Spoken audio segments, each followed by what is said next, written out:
ملک کا 60واں یوم دفاع ملی جوش و جذبے کے ساتھ آج منایا جا رہا ہے۔ پاک فوج کے شعبہ تعلقات عامہ ISPR کے مطابق 6 دسمبر کا دن پاکستانی قوم کے غیر متزلزل عزم اور جذبے کا مظہر ہے۔ دن کے آغاز پر وفاقی دارالحکومت اسلام آباد میں 31 اور صوبائی دارالحکومتوں میں 21 توپوں کی سلامی دی گئی۔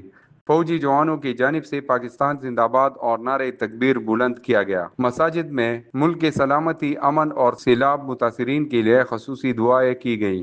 پاک فوج کے شعبہ تعلقات عامہ ISPR کے مطابق 6 ستمبر 1965 پاکستانی قوم کے غیر متزلزل عزم اور غیر متزلزل جذبے کا مظہر ہے۔ مسلح افواج کے جوانوں نے اسلحے اور تعداد میں بہت برتر دشمن کے مذموم عزائم کو ناکام بنایا اور ان کے بہادری اور قربانی کے کارناموں نے ثابت کیا کہ ایک متحد قوم کو کبھی شکست نہیں دی جا سکتی۔